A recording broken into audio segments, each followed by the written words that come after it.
ہے پاک رتبہ فکر سے اس بے نیاز کا، ہے پاک رتبہ فکر سے اس بے نیاز کا۔ الحمدللہ رب العالمین والصلاة والسلام علی سید المرسلین، اما بعد فاعوذ باللہ من الشیطان الرجیم، بسم اللہ الرحمن الرحیم۔ الصلاة والسلام علیک یا رسول اللہ وعلی آلک واصحابک یا حبیب اللہ، الصلاة والسلام علیک یا نبی اللہ وعلی آلک واصحابک یا نور اللہ۔ الحمدللہ پروگرام کلام شہنشاہ سخن آپ دیکھ رہے ہیں، اور اس پروگرام میں برادر اعلیٰ حضرت جو کہ بڑے عظیم عالم دین بھی تھے اور مجدد دین و ملت امام احمد رضا خان رحمۃ اللہ تعالی علیہ کے چھوٹے بھائی تھے اور بڑی عظیم شخصیت تھے، خاص کر آپ کی نعتیہ شاعری نے آپ کو دنیا جہاں میں ایک عظیم نام دیا، اور آپ کے دیوان جو کہ نعتیہ کلاموں پر مشتمل ہے، اس کا نام ہے ذوق نعت۔ مدنی چینل پر کئی کلام اس سے پڑھے جاتے ہیں، اور بڑی خوبصورت کتاب مکتبۃ المدینہ نے بنام ذوق نعت شائع بھی کر دی ہے۔ آپ اسے dawat-islami.net سے حاصل بھی کر سکتے ہیں۔ اس کے پیارے پیارے اشعار کی تشریح اور وضاحت کے متعلق یہ پروگرام ہے، اور ہم ترتیب وار ذوق نعت کے کلاموں کی تشریح اور کچھ وضاحت چند منٹ میں اس پروگرام کے ذریعے سننے کی کوشش کرتے ہیں۔ اچھی اچھی نیتیں کر لیجئے، اللہ کی رضا کے لیے، ثواب کمانے کے لیے علم دین سیکھوں گا، اور نعتیہ اشعار کو سمجھنے کی کوشش کروں گا، اور ان کو سمجھ کر ان کے ذریعے علم سیکھوں گا، اپنے اندر نعت کا ذوق اور نعت کے پیارے پیارے اشعار کے ذریعے محبت الہی اور عشق مصطفی کو اتارنے کی بھی کوشش کروں گا۔ ایک بار محبت سے درود پاک بھی پڑھنا ہے، صلو علی الحبیب صلی اللہ تعالی علی محمد صلی اللہ تعالی علیہ وسلم۔ گزشتہ پروگرام میں ناظرین کرام ذوق نعت کے سیکنڈ کلام فکر اسفل ہے میری مرتبہ اعلیٰ تیرا، وصف کیا خاک لکھے خاک کا پتلا تیرا، اس کلام کی وضاحت اور اس کی تشریح کا سلسلہ جاری تھا، اور 6 اشعار ہم نے بیان کرنے کی کوشش کی تھی۔ آج ہم 7ویں شعر سے آغاز کریں گے۔ یہ جو کلام ہے یہ حمد باری تعالیٰ پر مشتمل ہے۔ حمد باری تعالیٰ اس کلام کو کہتے ہیں جس میں اللہ تبارک و تعالیٰ کی معرفت کے حوالے سے اشعار ہوں اور اللہ تعالیٰ کی تعریف و توصیف کا بیان ہو، اسے حمد کہا جاتا ہے۔ اور نعت اس کلام کو کہتے ہیں جس میں شان محمدی صلی اللہ علیہ وآلہ وسلم کا بیان ہو، اور استغاثہ اس کلام کو کہتے ہیں جس میں پیارے پیارے آخری نبی صلی اللہ علیہ وسلم کی جناب میں کچھ فریاد وغیرہ کی گئی ہو۔ اسی طرح مناجات اس کلام کو کہتے ہیں جس میں رب تبارک و تعالیٰ کی جناب میں دعائیں کی گئی ہوں اور فریاد کی گئی ہو، کچھ مانگا گیا ہو۔ اسی طرح منقبت اس کلام کو کہتے ہیں جس میں اللہ کے کسی ولی، کسی صحابی وغیرہ کی تعریف و توصیف کا بیان کیا گیا ہو۔ صلاۃ و سلام میں تو سلام وغیرہ پیش کیا جاتا ہے۔ اس طرح ہر کلام کا بھی کوئی نہ کوئی معنی اور اس کی کوئی نہ کوئی کیٹیگری ہوتی ہے۔ تو زیر نظر جو کلام ہے جس کا 7ویں شعر سے آج کے ایپیسوڈ کو ہم شروع کریں گے، یہ حمد باری تعالیٰ پر مشتمل ہے، اور بڑا ہی معرفت الہی کے زبردست سمندر سے گویا چن چن کے پیش کیے گئے موتیوں پر مشتمل یہ کلام ہے، اور بڑے ہی مزیدار اشعار ہیں۔ آئیے پہلے اس کو طرز میں سنیں گے۔ جب آپ طرز میں سن رہے ہوں گے ہو سکتا ہے آپ کو بڑے مشکل اشعار لگیں، آپ کہیں یہ کیا پڑھ رہا ہے، لیکن جب آپ سمجھیں گے تو انشاءاللہ مزہ بھی آئے گا۔ پہلے ہم آپ کو 3 شعر سنائیں گے، آپ طرز میں اسے سماعت کریں گے، اس کے بعد یہیں پر آ کر دوبارہ ان کی کچھ وضاحت اور تشریح بھی پیش کی جائے گی۔ آئیے انہیں طرز میں سننے کی سعادت پاتے ہیں۔ صلو علی الحبیب صلی اللہ تعالی علی محمد صلی اللہ علیہ وسلم۔ کیا خبر ہے کہ علی العرش کے معنی کیا ہے، کیا خبر ہے کہ علی العرش کے معنی کیا ہے، کہ ہے عاشق کی طرح عرش بھی جویا تیرا، ارینی گوئے سرے طور سے پوچھے کوئی، ارنی گوئے سرے طور سے پوچھے کوئی، کس طرح غش میں گراتا ہے تجلی تیرا، پار اترتا ہے کوئی، غرق کوئی ہوتا ہے، پار اترتا ہے کوئی، غرق کوئی ہوتا ہے، کہیں پایاب کہیں جوش میں دریا تیرا۔ آئیے اب ان پیارے پیارے 3 اشعار کی کچھ وضاحت سماعت کرتے ہیں۔ صلو علی الحبیب صلی اللہ تعالی علی محمد صلی اللہ علیہ وسلم۔ ناظرین اکرام، پہلا شعر جو آپ نے سنا وہ یہ ہے، کیا خبر ہے کہ علی العرش کے معنی کیا ہیں، کہ ہے عاشق کی طرح عرش بھی جویا تیرا۔ ناظرین اکرام، قرآن مجید فرقان حمید میں کئی مقامات پر رب تبارک و تعالیٰ کے عرش عظیم پر استوا کے بارے میں بیان فرمایا، خود رب تبارک و تعالیٰ نے بیان فرمایا، اور علماء کرام نے، قرآن سمجھنے والے علماء کرام نے عرش پر استوا کی آیت کو آیات متشابہات میں سے بھی بیان کیا کہ اس کو ہم پڑھتے تو ہیں، اس کا ترجمہ بھی کرتے ہیں، لیکن اس کا حقیقی معنی یہ ہم نہیں سمجھ سکتے، کیونکہ اللہ تبارک و تعالیٰ عرش پر بیٹھتا نہیں ہے۔ جیسے میں اس کرسی پر بیٹھا ہوں، اللہ تبارک و تعالیٰ بیٹھنے سے پاک ہے کہ وہ بیٹھا ہو یا وہ کھڑا ہو یا اس کے لیے ہاتھ، پاؤں، کان، ناک، آنکھیں جس طرح ہمارے لیے ہیں، اس طرح وہ ان جسمانی عوارض سے پاک ہے۔ اس کی شان الگ ہے، اس کی ذات الگ ہے، اس کی تعریف الگ ہے، اور اس کی کما حقہ معرفت کوئی انسان نہیں حاصل کر سکتا۔ تو اسی قسم کی بات یہاں پر کی جا رہی ہے کہ کیا خبر ہے، کیا پتہ کہ علی العرش کے معنی کیا ہیں۔ سورہ طٰہٰ میں اللہ تبارک و تعالی فرماتا ہے، ابتدائی آیتوں میں ہے کہ الرحمن علی العرش استویٰ، رحمان نے عرش پر استوا فرمایا۔ استوا کا کیا مطلب ہے؟ یقیناً اللہ تبارک و تعالی عرش پر بیٹھنے سے پاک ہے، کہ اللہ تبارک و تعالی ہماری طرح بیٹھتا اٹھتا نہیں ہے۔ تو شاعر یہی کہہ رہے ہیں کہ کیا خبر ہے کہ علی العرش کے معنی کیا ہے۔ علی العرش اسی آیت کی طرف اشارہ ہے جو میں نے ابھی پڑھی، تو فرمایا اس کا معنی کیا ہے ہم نہیں جانتے، ہمارے رب تیری شان بڑی بالا ہے، بڑی عرفہ والا ہے، تو ہی جانے کہ تیرے استوا کا کیا مطلب ہے۔ فرماتے ہیں کہ ہے عاشق کی طرح عرش بھی جویا تیرا۔ دوسرا مصرع ہے، جویا کہتے ہیں متلاشی کو، جو کسی کو تلاش کر رہا ہو، کسی کو ڈھونڈ رہا ہو، کسی کی ذات کو پانے کے لیے کوشش کر رہا ہو، اسے کہتے ہیں جویا۔ جویا یعنی تلاش کرنے والا۔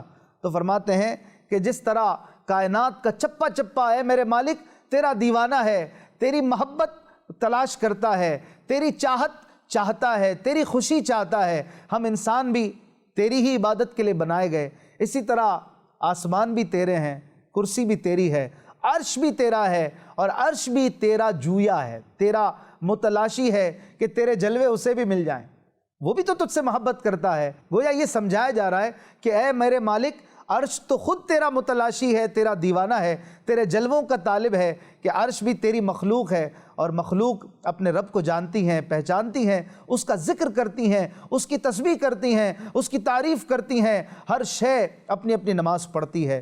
کل قد علم صلاتہ و تسبیحہ، قرآن کہتا ہے کہ ہر شے اپنی نماز جانتی ہے، اپنی تسبیح جانتی ہے۔ یہ سب لائٹیں، یہ سب فانوس، یہ کرسی، یہ پھول، یہ چیزیں جو کچھ بھی ہیں، ہر مخلوق اللہ تبارک و تعالیٰ کی عبادت اپنے اپنے انداز پہ کرتی ہے۔ ہم نہیں جانتے وہ کیسے عبادت کر رہی ہے، لیکن ہر مخلوق کی اپنی نماز ہے، ہر مخلوق کی اپنی تسبیح ہے، لہٰذا ہر مخلوق اپنے رب سے محبت بھی کرتی ہے۔ تو عرش بھی تو اپنے رب سے محبت کرتا ہے، تو عرش بھی ہے میرے مالک تیرا متلاشی ہے کہ اسے بھی تیرے جلوے مل جائیں۔ تو یہ بڑے پیارے انداز میں اگر یوں کہیں کہ الرحمن علی العرش استویٰ، اس آیت کی وضاحت مولانا حسن رضا خان نے بڑے پیارے پیرائے میں اس شعر میں کر دی ہے، تو غلط نہیں ہوگا۔ اگلا شعر جو آپ نے سماعت کیا وہ یہ تھا کہ ارینی گوئے سرے طور سے پوچھے کوئی، کس طرح غش میں گراتا ہے تجلی تیرا۔ ارینی یہ کس نے کہا تھا؟ سورہ اعراف میں آیت نمبر 143 میں اللہ تبارک و تعالی حضرت موسیٰ علیہ السلام کی اس چاہت کو بیان کرتے ہوئے فرماتا ہے، قال ربی ارینی انظر الیک، اے میرے رب مجھے اپنا جلوہ دکھا، میں تجھے دیکھنا چاہتا ہوں، میں تجھے دیکھنا چاہتا ہوں جس سے بات کرتے ہوں گے۔ اور کتنے عرصے تک کلام کرتے رہے حضرت موسیٰ علیہ السلام، وہی جانے۔ تو اللہ تبارک و تعالیٰ کے کلام کی مٹھاس، اس رحمان اس رحیم کی کلام کا کیسا مزہ ہوگا، کیسا لطف ہوگا جب آپ کسی سے بات کرتے ہیں، اس سے محبت بھی ہوتی ہے، اس سے پیار بھی ہوتا ہے، تو پھر اسے دیکھنے کا بھی تو دل کرتا ہے کہ اس کا جلوہ بھی تو دیکھوں۔ وہ کتنا پیارا ہے جس نے کائنات میں پیار اتارا، جس نے کائنات میں محبت اتاری، ماں کی بچوں سے محبت، ایک دوست کی دوسرے دوست سے محبت، یہ سب پیار و محبت اللہ ہی کی عطا کرتا ہے۔ وہ خود کتنا پیارا ہوگا۔ حضرت موسیٰ علیہ السلام کو تمنا ہوئی کہ میں اب اس کے جلوے بھی دیکھ لوں۔ آیت نمبر 143 سورہ اعراف، اللہ پاک نے فرمایا لن ترانی، اے موسیٰ آپ نہیں دیکھ سکتے، ولیکن انظر الی الجبل فإن استقر مکانہ فسوف ترانی، لیکن آپ اس پہاڑ کی طرف نظر رکھیے، ہم اس پہاڑ پر اپنے نور کی تجلی فرمائیں گے، اور اگر یہ پہاڑ برداشت کر لے، اپنی جگہ پہ کھڑا رہے، پھر آپ بھی دیکھ سکیں گے۔ اپنے محبوب کو فوراً منع نہیں کر دیا، یہ بھی محبت کا انداز ہے۔ حضرت موسیٰ کلیم اللہ تھے، اللہ کے بڑے برگزیدہ نبی تھے، فوراً منع نہیں کر دیا، بلکہ ایک بات بھی رکھ دی تاکہ تسلی بھی ہو جائے۔ اور یہ بھی نہیں فرمایا کہ اے موسیٰ کوئی نہیں دیکھ سکتا، یہ فرمایا کہ آپ نہیں دیکھ سکتے۔ اس میں یہ بھی اشارہ تھا کہ ایک ہے جو مجھے دیکھ سکتا ہے، اور وہ ہمارے پیارے پیارے آخری نبی محمد عربی صلی اللہ علیہ وسلم تھے، کہ جنہوں نے معراج کی رات اللہ کے جلووں کو سر کی آنکھوں سے دیکھنا تھا۔ لیکن موسیٰ علیہ السلام کے لیے یہ نظارے مقدر میں نہ تھے، لیکن محبوب تھے، پیارے تھے۔ اللہ پاک نے فرمایا پہاڑ کو دیکھتے رہیے۔ پہاڑ پر اللہ پاک نے اپنے نور کی تجلی فرمائی، وہ پہاڑ ریزہ ریزہ ہو گیا، وہ پہاڑ ریزہ ریزہ ہو گیا، کانپنے لگا، ہلنے لگا۔ وہ کیسا نور ہوگا۔ اور حضرت موسیٰ علیہ السلام بھی غش کھا کر گر گئے۔ اب پہاڑ جس چیز سے ریزہ ریزہ ہو جائے، انسان کا کیا عالم ہو؟ انسان تو نظر بھی نہ آئے، ایسا جل کر راکھ ہو۔ موسیٰ علیہ السلام کا یہ پاور تھا، یہ بھی کمال کی قوت تھی کہ صرف بے ہوش ہو کر گرے۔ یہ اللہ کے محبوبوں کی شان ہوتی ہے، لیکن بے ہوش ہو گئے، جلوہ نہ دیکھ سکے، اور سمجھ گئے کہ یہ جلوے میرے لیے نہیں ہیں۔ اسی بات کا اس شعر میں بیان ہے، اور فرمایا ارینی گوئے سرے طور، ارینی یعنی اے اللہ مجھے جلوہ دکھا اپنا۔ اسی آیت کی طرف اشارہ ہے سورہ اعراف کی آیت نمبر 143۔ اور گوئے سرے طور کا مطلب ہے طور کے اوپر ارینی کہنے والا، ارینی طور کے اوپر کہنے والا، سرے طور یعنی طور کے اوپر، گوئے مانے کہنے والا، اور کیا کہنے والا؟ ارینی یعنی کون؟ حضرت موسیٰ علیہ السلام۔ تو کہتے ہیں مولانا حسن رضا کہ سرے طور یعنی طور کے اوپر ارینی کہنے والے حضرت موسیٰ سے پوچھے تو صحیح کوئی، کیا پوچھے؟ اگلے مصرے میں کہتے ہیں کس طرح غش میں گراتا ہے تجلی تیرا، میرے رب کی جو نورانیت کی تجلی ہے، جو تجلی ہے اس کا، وہ غش میں کیسے گراتا ہے، کس طرح کسی کو بے ہوش کرتا ہے۔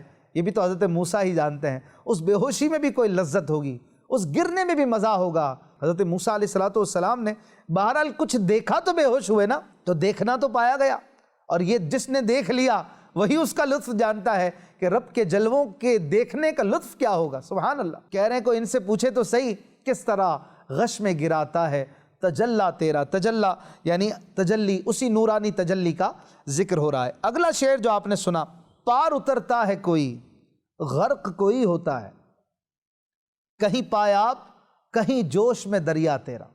اللہ تبارک و تعالیٰ کی معرفت کے سمندر کی بات ہو رہی ہے۔ پایاب کہتے ہیں اس پانی کو جو ساحل پر آتا ہے، پاؤں سے لگ رہا ہوتا ہے، تو وہ پانی پایاب ہے، پاؤں کے پاس آ رہا ہے۔ پایاب یعنی پاؤں کے پاس ٹھہر جانے والا۔ تو کبھی پانی جو ہے پاؤں کے پاس آ کر ٹھہر جاتا ہے، اور کبھی بڑا جوش میں ہوتا ہے کہ بڑے بڑے جہازوں کو تباہ کر دیتا ہے۔ انسان کیا کھڑا رہے اس کے پاس، اور ساحل پر جس طرح پانی لگ رہا ہوتا ہے اس طرح ہو، بلکہ جوش والے دریا میں تو جہاز بھی نہیں ٹک پاتا، انسان کیا چیز ہے۔ تو مثال دے کے کہہ رہے ہیں کہ رب تبارک و تعالیٰ کی نورانیت کے جلووں کی بھی کیا شان ہے۔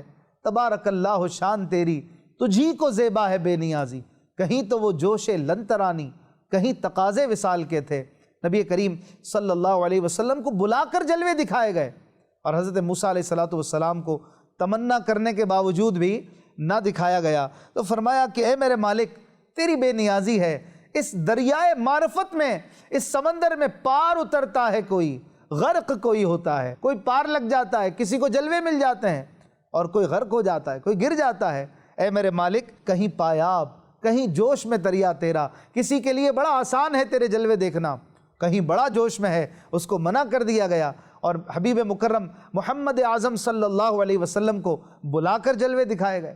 تو یہ اللہ کی شان ہے، کہیں پایاب ہے، کہیں بڑی آسانی سے مل گیا، کہیں جوش میں دریا تیرا۔ یہ مثال کے ذریعے اللہ پاک کی شان کو سمجھایا جا رہا ہے اور اس کی تعریف کی جا رہی ہے۔ آئیے مزید 3 اشعار اس کلام کے آپ کو سناتے ہیں۔ صلو علی الحبیب صلی اللہ تعالی علی محمد صلی اللہ علیہ وسلم۔ باغ میں پھول ہوا، شمع بنا محفل میں، باغ میں پھول ہوا، شمع بنا محفل میں، جوش نئے رنگ در آغوش ہے جلوہ تیرا، نئے انداز کی خلوت ہے یہ اے پردہ نشین، نئے انداز کی خلوت ہے یہ اے پردہ نشین، آنکھیں مشتاق رہیں دل میں ہو جلوہ تیرا، شہنشیں ٹوٹے ہوئے دل کو بنایا اس نے، شہنشیں ٹوٹے ہوئے دل کو بنایا اس نے، آہ اے دیدہ مشتاق یہ لکھا تیرا۔ آئیے اب ان پیارے پیارے 3 اشعار کی کچھ وضاحت اور تشریح سماعت کرتے ہیں۔ صلو علی الحبیب صلی اللہ تعالی علی محمد صلی اللہ علیہ وسلم۔ محترم ناظرین اکرام، آپ نے اس کلام کے جو کہ حمد باری تعالیٰ پر مشتمل ہے مزید 3 اشعار طرز میں سماعت کیے۔ آئیے اب اس کی کچھ تشریح اور وضاحت سنتے ہیں۔ پہلا شعر جو آپ نے سنا، باغ میں پھول ہوا، شمع بنا محفل میں، جوش نیرنگ در آغوش ہے جلوہ تیرا۔ تھوڑا سا مشکل ہے لیکن سمجھنے کی کوشش کیجئے گا۔ کہہ رہے ہیں نیرنگ، جوش نیرنگ کا مطلب ہے نئے نئے رنگوں کا جوش، در آغوش یعنی پردے کے اندر۔ تو کہہ رہے ہیں کہ باغ میں جاتے ہیں تو پھول دکھائی دیتا ہے، محفل میں دیکھا تو شمع ہے، شمع جل رہی ہے، تو کہیں پر آبشار بہہ رہا ہے، تو کہیں بڑے بڑے پہاڑ۔ جو اللہ تبارک و تعالیٰ سے محبت کرتا ہے اسے ہر جگہ، ہر عظیم شے میں اپنے خالق کے جلوے نظر آتے ہیں۔ خود اپنے اندر جھانکتا ہے تو بھی اپنے مالک کے جلوے دکھائی دیتے ہیں۔ ایک ایک رگ کے اندر، ایک ایک سانس کے اندر، ایک ایک نعمت کے اندر خدا کی معرفت ہے، خدا کے جلوے ہیں، خدا کی یاد ہے۔ آپ دیکھ لیجئے خدا کی شان کہاں کہاں نہیں نظر آتی۔ سیپ میں موتی ہے تو کان میں ہیرا ہے۔ کون سی نعمت ہے جس سے خدا یاد نہیں آتا کہ میرے مالک نے کیا کیا تخلیق کی ہے، کیسے کیسے کیا۔ تو یہی بات کہہ رہے ہیں کہ اس کے جلوے بھی مختلف انداز میں ہیں، پردوں میں ہیں لیکن نظر آتے ہیں، دیکھنے والی آنکھ ہونی چاہیے۔ باغ میں پھول، باغ میں پھول ہوا، گویا یہاں جلوے سے مراد اس چیز کو دیکھ کر یاد آنے والی شے۔ جب عاشق پھول دیکھتا ہے اسے بھی اپنا خالق یاد آتا ہے کہ میرے مالک نے کیسے کیسے پھول بنائے۔ باغ میں پھول ہوا، شمع بنا محفل میں، محفل میں شمع دیکھتا ہے تو اسے بھی خدا یاد آتا ہے کہ یہ بھی میرے مالک کی تخلیق ہے۔ جوش نیرنگ در آغوش ہے جلوہ تیرا، پردوں میں رہ کر الگ الگ رنگوں میں دکھائی دیتا ہے اے میرے مالک، ایسا ہے تیرا جلوہ۔ تو حقیقی محبت تو ہے ہی خدا سے۔ اللہ تبارک و تعالیٰ کے لیے محبت ہے، اس کے رسول کریم صلی اللہ علیہ وسلم کے لیے محبت ہے۔ یہ دل بنا ہی ان کے لیے کہ ان کی یاد میں یہ دل جو ہے یہ معمور رہے۔ وہ کہتے ہیں نا مفتی اعظم ہند مولانا مصطفیٰ رضا خان، ہر پھول میں بو تیری، ہر شمع میں ذو تیری۔ اے میرے آقا، ہر پھول سونگھتے ہیں تو آپ کی خوشبو اس میں آ جاتی ہے، نظر آتی ہے، کیونکہ آپ کے مالک نے آپ کو وہ خوشبو عطا کی کہ کائنات کی ساری خوشبوئیں آپ کا صدقہ ہیں۔ ہر پھول میں بو تیری، ہر شمع میں ذو تیری، ذو مانے روشنی۔ تو میرے آقا کریم صلی اللہ علیہ وسلم کو اللہ نے وہ روشنی دی کہ کائنات کی ساری چمک دمک، ہر لائٹ حضور کی لائٹ سے ہے، ہر نور حضور کے نور سے ہے۔ یوں بلبل ہے تیرا بلبل، پروانہ ہے پروانہ، پروانہ آپ کا دیوانہ ہے، بلبل آپ کا بلبل ہے۔ وہ تعریف جو کر رہا ہے پھول کی، حقیقت میں آپ کی تعریف کر رہا ہے۔ تو حضور علیہ الصلوۃ کی تعریف در حقیقت خدا کی تعریف ہے، اور خدا عز و جل ہی کی معرفت ہے اس انداز میں کہ انہیں حضور پر نور بنایا اللہ نے، اور اللہ تعالیٰ نے ان میں اپنی شان جو ہے وہ لوگوں کو دکھائی کہ دیکھو میرا محبوب ایسا ہے تو میں کیسا ہوں گا۔ تو اللہ تبارک و تعالیٰ کے جلوے ہیں اور وہ چاہنے والوں کو نظر آتے ہیں۔ اگلا شعر جو آپ نے سنا وہ یہ تھا، نئے انداز کی خلوت ہے یہ اے پردہ نشیں، آنکھیں مشتاق رہیں دل میں ہو جلوہ تیرا۔ یہ کہہ رہے ہیں خلوت یعنی گوشہ نشینی۔ خلوت میں جب کوئی ہوتا ہے، خلوت پہ جب ہوتا ہے، کمرے کے اندر ہوتا ہے، نظر نہیں آ رہا ہوتا تو پھر نظر نہیں آتا، پھر جلوت نہیں ہوتی۔ جلوت یعنی سب کے سامنے، خلوت یعنی سب سے دور اکیلا۔ لیکن یہ کہہ رہے ہیں کہ یہ الگ انداز کی خلوت ہے۔ خدا کے جلوے واضح طور پر تو کوئی نہیں دیکھ سکتا، سر کی آنکھوں سے دنیا میں کسی کے لیے اللہ پاک کے جلووں کو دیکھنا یہ محال ہے، لیکن کہہ رہے ہیں یہ نئے انداز کی خلوت ہے اے پردہ نشیں۔ یہ جو تو جلوے دیکھنا چاہتا ہے اللہ تبارک و تعالیٰ کے، اپنے دل میں تو جھانک، تجھے رب کے جلوے نظر آ جائیں گے۔ آنکھیں مشتاق رہیں دل میں ہو جلوہ تیرا، آنکھوں میں اشتیاق ہے کہ دیکھ لیں رب کے جلووں کو، لیکن دل میں ذرا آنکھیں بند کر کے جھانکتے ہیں تو خدا کے جلوے نظر آ جاتے ہیں۔ وَنَحْنُ أَقْرَبُ إِلَيْهِ مِنْ حَبْلِ الْوَرِيدِ، اللہ کریم نے فرما دیا کہ ہم تو شہرک سے بھی زیادہ قریب ہیں۔ بندہ دیکھے تو صحیح، جلوے رب کے دل میں نظر آ جاتے ہیں۔ تو یہ الگ انداز کی خلوت ہے کہ پردے میں بھی ہے اور نظر بھی آ رہا ہے، سامنے سے نہیں دکھتا یہ پردہ ہے اور دل میں نظر آ جاتا ہے یہ جلوہ ہے۔ تو یہ نئے انداز کی خلوت کا بیان کر رہے ہیں۔ یہ بھی بڑی محبت کی بات ہے سمجھداروں کے لیے، جو سمجھتے ہیں وہ اس کی لذت بھی اٹھاتے ہیں۔ اگلا شعر جو آپ نے سنا اس کلام کا 12واں شعر، شہ نشیں ٹوٹے ہوئے دل کو بنایا اس نے، آہ اے دیدہ مشتاق یہ لکھا تیرا۔ شہ نشیں کہتے ہیں اس جگہ کو جہاں پر بادشاہ بیٹھتا ہو، بادشاہ جہاں پر رہتا ہو۔ تو کہہ رہے ہیں کہ جب جلوہ یار کے طالب نے طلب میں اپنی آنکھوں کو بہایا کہ میں بھی جلوے دیکھ لوں، میں بھی اس کے جلوے پالوں، تو جب آنسو بہتے ہیں تو کرم کا دریا بھی بہنے لگتا ہے، کرم کا دریا بھی جوش میں آتا ہے۔ تو کہتے ہیں کہ جب اس غم زدہ طالب جلوہ یار نے اپنی آنکھوں کو مشتاق بنایا، آنکھوں کو بہایا، تو اس کے دل میں جلوے آ گئے، جلوے بس گئے، تو اس کا دل شاہ نشیں بن گیا، اس کے دل میں شاہ کے جلوے آ کر بس گئے۔ جس بادشاہ کے جلوے وہ چاہ رہا تھا، جس شہنشاہ کے جلوے وہ چاہ رہا تھا، وہ آ کر دل میں بس گئے۔ شہ نشیں ٹوٹے ہوئے دل کو بنایا اس نے، ٹوٹا ہوا دل، غمگین دل، جو جلوے چاہ رہا ہو، جو چاہتا ہو کہ میرا محبوب مجھے مل جائے۔ تو جب دل ٹوٹتا ہے، آنکھ بہتی ہے، تو پھر کرم بھی ہو جاتا ہے۔ وہ مالک بڑا کریم ہے، وہ ٹوٹے ہوئے دل پر ضرور کرم فرماتا ہے۔ جب کوئی آسرا نہیں رہتا تو وہ آسرا باقی رہتا ہے، تو شہ نشیں دل بن جاتا ہے۔ کہہ رہے ہیں آہ اے دیدہ مشتاق یہ لکھا تیرا، کیا بات ہے۔ اے دیدہ مشتاق یعنی دیدہ کہتے ہیں آنکھ کو، مشتاق یعنی وہ آنکھ جو جلوے چاہ رہی ہو، جلووں کا اشتیاق رکھتی ہو، شوق رکھتی ہو۔ لکھا یعنی تیری قسمت، لکھا تو یہ تیرا کتنا اچھا لکھا ہوا، تیری تقدیر کتنی اچھی ہوئی کہ تیرے دل میں تیرے رونے کی وجہ سے محبوب کے جلوے آ کر بس گئے۔ سبحان اللہ۔ تو یہ کچھ محبت کی باتیں ہیں، عشق کی باتیں ہیں اور معرفت کی باتیں ہیں۔ میں کہتا ہوں کہ شہنشاہ سخن مولانا حسن رضا حسن کے کلاموں میں بڑی گہرائی ہے، بڑی گہری بات ہے۔ ابھی تو آغاز ہوا ہے، سلسلہ آگے چلتا رہے گا تو آپ حیران ہوں گے کہ کیا انداز رضوی جو ان کو ملا، اعلیٰ حضرت کا ایک الگ پرسپیکٹو میں سمجھتا ہوں ان کی شاعری میں ملتا ہے۔ اور میں نے تو الحمدللہ کافی پڑھا ہے، تو میں نوٹ کرتا ہوں کہ واقعی ایک الگ دنیا ہے جیسے ان کے عشق کی اور ایک محبت کی، رب تبارک و تعالیٰ سے، محبوب کریم صلی اللہ علیہ وسلم سے لکھنے کا انداز ہی الگ ہے۔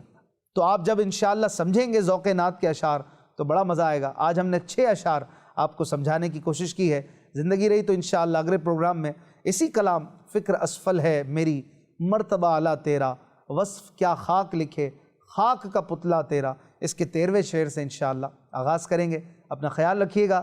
صلو علی الحبیب صلی اللہ تعالی علی محمد صلی اللہ علیہ وسلم۔ ہے پاک رتبہ فکر سے اس بے نیاز کا، ہے پاک رتبہ فکر سے اس بے نیاز کا۔